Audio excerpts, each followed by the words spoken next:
Assalamu alaikum. How are you doing today? I hope you're doing well. What is Islamophobia? Well, we all know what Islam is, and the word phobia means fear. So it's a fear of Islam. Now, immediately, the question is why Islam? Why is there no Hinduism phobia or Taoism phobia or Judaism phobia? There's only Islamophobia. So there's this fear of Islam. And there's a two-pronged approach. There's a fear, but then there's also a lot of propaganda against it. And we need to rewind a bit here because an important event in the history of the world was the so-called collapse of the former Soviet Union. In the 90s, we had, actually the late 80s, we had Union of Soviet Socialist Republics. It was like a United States of Russia, if you like, to put it simply. It's more understandable if you think about it like that. And the reason why that happened was because towards the end of the Second World War, after the Germans failed in their invasion of Russia, Russia, in pushing Germany back all the way to Berlin, they took their time because they first swept up all the countries between them, to the north of them, to the south of them, all the way into Germany. And eventually they occupied half of Germany, the eastern half, the side on their side. And so there was this huge USSR. And I remember as a schoolboy doing geography, we just learned this one big gray blob on the map. And all the other continents we learned countries' names, but that was just the USSR. And when they came out of the Second World War, they came out as the so-called Eastern superpower, with the USA, who came in a few years before the end of the war, they were the Western superpower.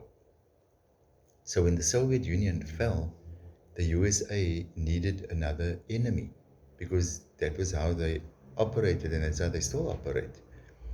They are a warmongering country and they need an enemy to always be fighting against, even if it's in their minds.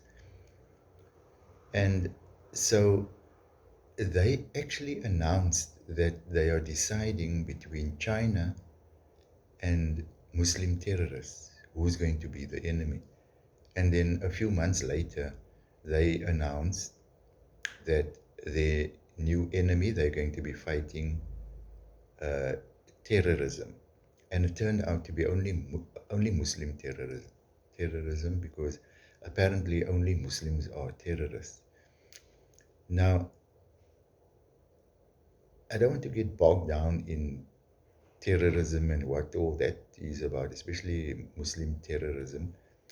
And of course, this the ignorance about Islam in general. I mean, people don't even know what Islam is about, especially people in the USA. I mean, those people are extremely ignorant, not only about Islam, but about things in general. They're generally speaking, a very uninformed people. And so when it comes to Islam, most of them have never even heard about Islam. And the more intelligent ones amongst them, when 9/11 happened, they went about looking for books to read to find out what's this religion Islam, where these people have a religion where their religion says they must go about killing Americans. That's what they were told.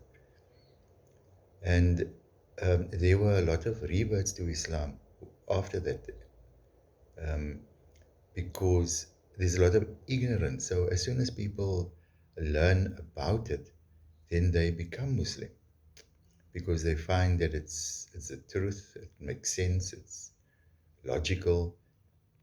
And um, especially the younger people. Once they've done all their hedonistic stuff and indulge themselves in whatever it is they want to indulge themselves in, they move away from religion because they see religion as restricting them from that. There are, of course, the ones who stick to what Islam says, but then they find that it's restricting in the workplace. So they forsake the salah, for example, in order to to earn a living. And but later on in life, of course, they come back to uh, all of those things that they have to do. Nobody can stop you from fasting because nobody even knows that you are fasting. So you find, or at least I found, that people don't really give up fasting, but they'll quickly forsake their salah. A lot of them will come home at night and then they'll perform all their salahs at night. Fajr is, of course, in the morning. But anyway, to get back to what I was saying now, Islamophobia. Why is it like that? Why did they decide to uh, declare war, if you like, on Islamic terrorism?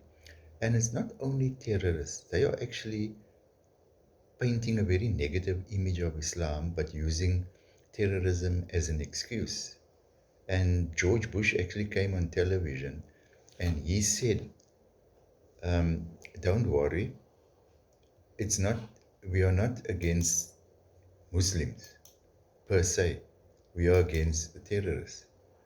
Muslims are good people." I'm sure you didn't even know that there's an entire town called Hamtramck in the United States. That's a Muslim town.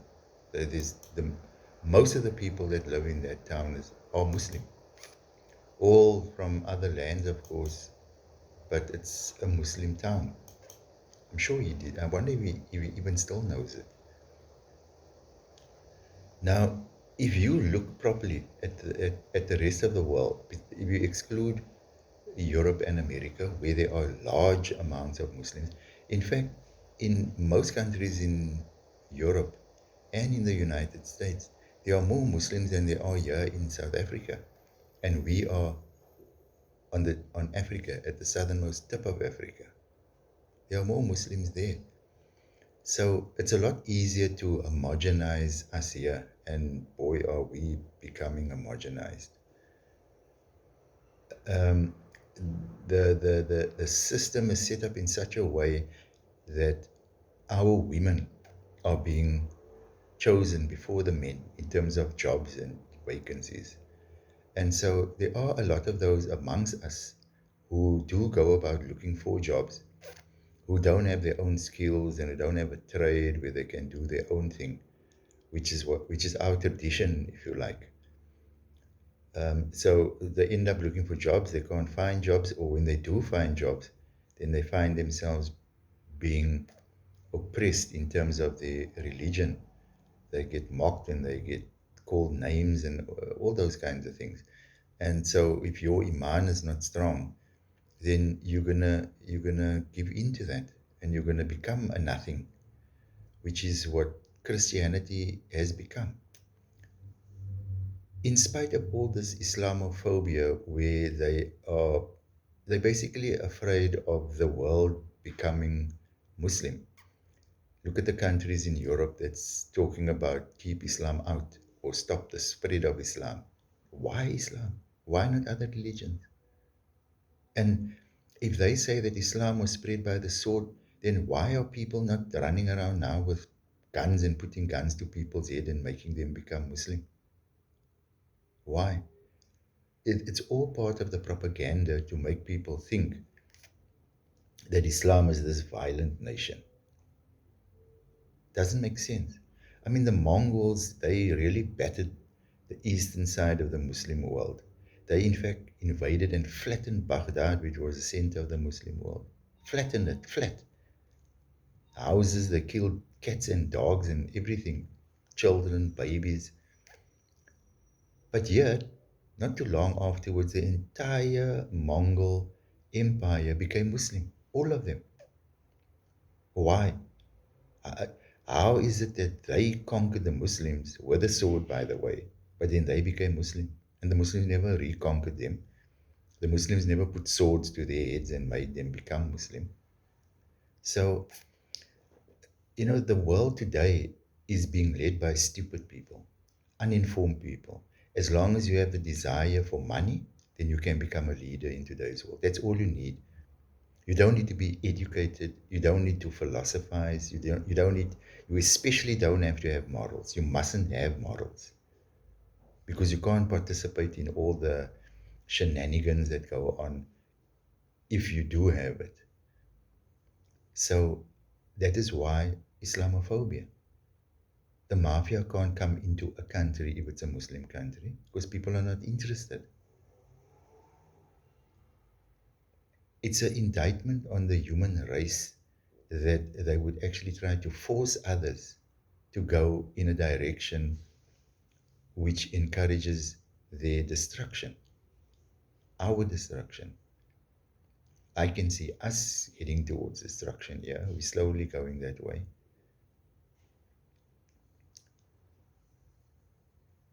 It's a terrible situation when Islam is actually the solution. Islam is the solution to all the problems. Everything that people moan about, it's the solution. And this world, which is based on finances, is 5%. There's no such thing as, okay, there's a lot of wealth in the country, so let's generate more wealth so that it can spread down to the poor, the other 95% of people. There's no such thing. It has never happened, and it will never happen. And you know why? Because any wealth that gets generated gets grabbed by the ones who already have millions and billions. That's what's happening. And that's why people say the rich get richer and the poor get poorer. And it is true. And things are becoming so bad that entire countries are falling apart because their economies fall apart. And that's happening here in South Africa. That's where we are heading to.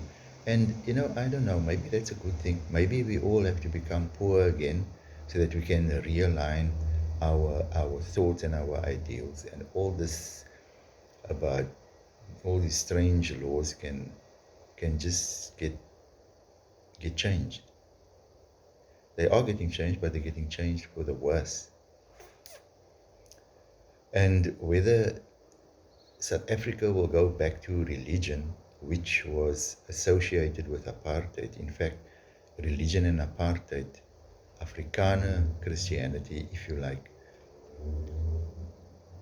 And I apologize if I offended anybody, but it was the Afrikaners who had apartheid as part of their religion. In their church, they had separate churches, and so out of that came separate development and all those apartheid laws. So for South Africans to go back to religion, it's almost as if they're going to go back to apartheid. So the chances of that happening is very small. And that is the reason why there is these laws that are in complete opposition to Christianity. But we as Muslims, we might not be feeling Islamophobia here in South Africa, but we're feeling the pressure because there are a lot of similarities between Islam and Christianity. Christianity, as it was, people consider themselves to still be Christian today, but they're doing everything wrong. I don't understand that. I mean, I'm not trying to be disrespectful now. I grew up with Christian people, and things weren't like that when I was small. And I'm not being naive here, but you know exactly what I'm talking about. So, as Muslims, we are also feeling the pressure. We are definitely feeling the pressure, not in terms of propaganda, but very often we feel pressure from within our own ranks, from our own Muslim people, especially our Muslim women. In the Indian race, you don't find that. You don't find that many Indian Muslim women actively going about trying to change things uh, in Islam. But amongst the Malay women, I don't know. All we can do is really make dua. Inshallah. Assalamu alaikum.